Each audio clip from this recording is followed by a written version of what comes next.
अस्सलामुअलैकुम my YouTube family, कैसे हैं सब। मैं ठीक, शुक्र अल्लाह का। और आज मैं बहुत ही ज़्यादा फ्रेश थी क्योंकि after a very long time summer vacations के बाद मैंने दोबारा से स्कूल ज्वाइन किया। स्कूल दोबारा से ओपन हो चुके थे, लेकिन मैंने स्कूल जाना था सिर्फ 1-2 घंटे के लिए, क्योंकि उसके बाद से दोबारा से मेरी एक ट्रेनिंग स्टार्ट हो गई थी जो कि थी 5 दिन की। और वो ट्रेनिंग अटेंड करने के लिए मैंने एक और स्कूल में जाना था। तब तक मैंने बच्चों का वेलकम किया। आपको पता है कि स्कूल का पहला दिन तो ऐसा होता है कि बच्चे बस नाम के आते हैं। यहाँ पे एक कॉन्सेप्ट बन जाता है कि फर्स्ट डे कौन सा पढ़ाई होनी है, तो जाने का कोई फायदा ही नहीं है, बच्चे नहीं आने। और सारे बच्चे यही सोच के नहीं आते। खैर, बात करते हैं यहाँ पे ट्रेनिंग की, यानी कि अर्ली चाइल्डहुड केयर ट्रेनिंग, यानी कि जिसको हम बोलते हैं ECCE ट्रेनिंग। ओके, जाने से पहले लग रहा था बहुत ज़्यादा बोर होने वाली है, लेकिन यकीन करें कि वहाँ जाके हमने ट्रेनिंग से ज़्यादा फन किया। ट्रेनिंग का टाइम देख के तो आप हैरान ही रह जाएंगे। वो था 9:30 से 4:30, इसलिए उन्होंने हमें ये लंच 9 से लेकर 1:30 बजे तक का तो टाइम पता ही नहीं चला कि कैसे गुजरा, क्योंकि हमारी ट्रेनर बहुत ज़्यादा इंटरटेनिंग थी और हमें इतना मज़ा आ रहा था कि टाइम गुजरने का पता ही नहीं चला। पता चला कि जी हमें लंच भी मिलेगा, तो हमारा दिल तो वैसे ही बाग बाग हो गया था। वो एनर्जी ट्रेनर ने दी थी, थोड़ी सी एनर्जी इस खाने ने दी। और खाने में लाजमात पूरे दिए हुए थे, जो कि थी बिरयानी, और बिरयानी के साथ ही ये चिल्ड कोक। और मीठे में यहाँ पे वो नहीं रुके, मीठे में भी उन्होंने हमें दिया जर्दा। यहाँ पे मैं गलत बोल गई, इसको जर्दा नहीं मतंजन कहते हैं। यार, फर्स्ट डे मेरा इतना ज़्यादा इंजॉयबल था, वो आपको आगे जाके पता चल जाएगा वो क्यों। क्योंकि उन्हें हमें ट्रेनिंग से ज़्यादा, अलिफ बे पढ़ाने से ज़्यादा उन्होंने हमें ट्रेनिंग में एक्टिविटीज़ करवाई। ट्रेनिंग का मकसद अर्ली चाइल्डहुड एजुकेशन थी, जिसके अंदर बच्चों को सिर्फ हम पढ़ाएंगे नहीं, बल्कि उनको डिफरेंट एक्टिविटीज़ के ज़रिए एंटरटेन करेंगे।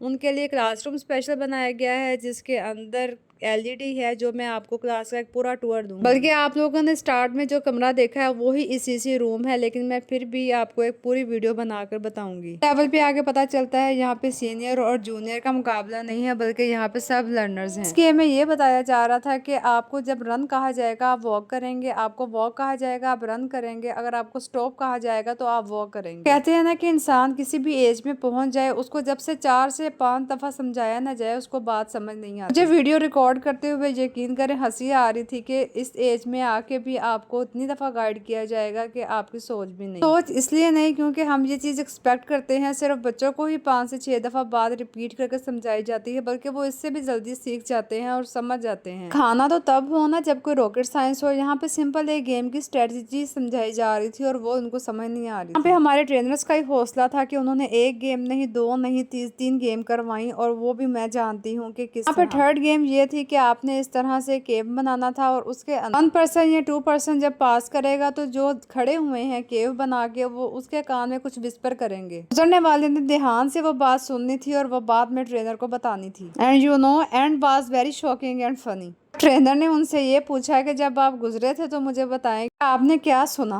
और ये देख के तो मेरा हाथ से निकल गया कि जब उन्होंने आगे से जवाब दिया, उन्होंने तो कुछ भी नहीं बोला। ट्रेनर ने भी सीधा सीधा जवाब दिया कि भैया आपने सुना ही नहीं, या उन्होंने आपको सही गाइड ही नहीं किया। नस्ल गेम फीमेल्स ने की कि उनको जिस तरह से समझाया गया था उन्होंने उसी तरह से परफॉर्म किया। एक्टिविटीज करवाने का हमें मकसद ये था कि हम क्लासेस में जब जाते हैं, और हेड टीचर्स की आज ट्रेनिंग थी, तो उनको ये बात इसलिए बताई गई थी कि वो जाके हर क्लास में ये एक्टिविटीज करवाएंगी। अगर वो नहीं भी करवाती तो वो अपनी ECE टीचर को या दूसरी टीचर्स को भी कह सकती हैं कि वो अपनी क्लास में परफॉर्म करें। यहाँ पे हमारी ट्रेनिंग खत्म हो गई थी और आज फर्स्ट डे था, तो ट्रेनर ने हमें 4:30 से पहले ही फ्री कर दिया था। हम वापस जा रहे थे तो रास्ते में हमें ये चाती मार रहे थे कि हमें भी जाते हुए ले लो। मुझे ऐसी चीजें कहीं पे नजर आ जाए, बेशक मेरा पेट फुल भी हो, मेरा दिल करता है मैं लाजमी एक चस्का लगा। ऐसे भी जरा दिल था कुछ लाइट सा खाने का, तो मैंने अपने लिए रोल और समोसे लिए, लेकिन जो कि एवरेज। ट्रेनिंग में जो लंच किया था वो अभी तक डाइजेस्ट नहीं हुआ था। समोसा फिर भी ठीक लगा था, लेकिन जब मैंने रोल खाया तो आप देखें इसके अंदर मटेरियल ही नहीं था। आज हमारे घर में बन रहा था रात में स्टीम रोस्ट। आज का दिन जहाँ पे थकावट हुई पूरा, वहाँ पे फन भी किया। आपको दिखने में ये सब जितना मर्जी रिफ्रेशिंग और एक्टिव लग रहा होगा, उतना ही थकावट भी हो जाती है। बात समझिए कि ये सब बहुत ईजी होता है, ये सब मैनेज करना बहुत ज्यादा मुश्किल है, स्पेशली तब जब आपने बच्चे घर छोड़े हों, स्कूल भी पीछे छोड़ा हो, तो आपका ध्यान सारे टाइम पीछे ही रहता है। स्टीम रोस्ट मैं नहीं, घर वाले बना रहे थे, मैं सिर्फ चेक कर रही थी यहाँ पे कि वो सॉफ्ट हो गया है या नहीं हुआ। इसको सॉफ्ट होने में थोड़ा सा टाइम बाकी था, इसलिए मैंने उसकी साइड चेंज करके दोबारा से कवर कर दिया। जब सब बन के रेडी हुआ था तो बहुत ही ज्यादा मजे का लग रहा था। जहाँ मेरा आज सारा दिन बाहर की चीजें खाने में गुजरा, वहाँ रात का डिनर बहुत मजेदार हुआ। खैर जी, खाना वगैरह खा के थोड़ा सा ज़हरा और मुस्तफ़ा के साथ टाइम स्पेंड किया।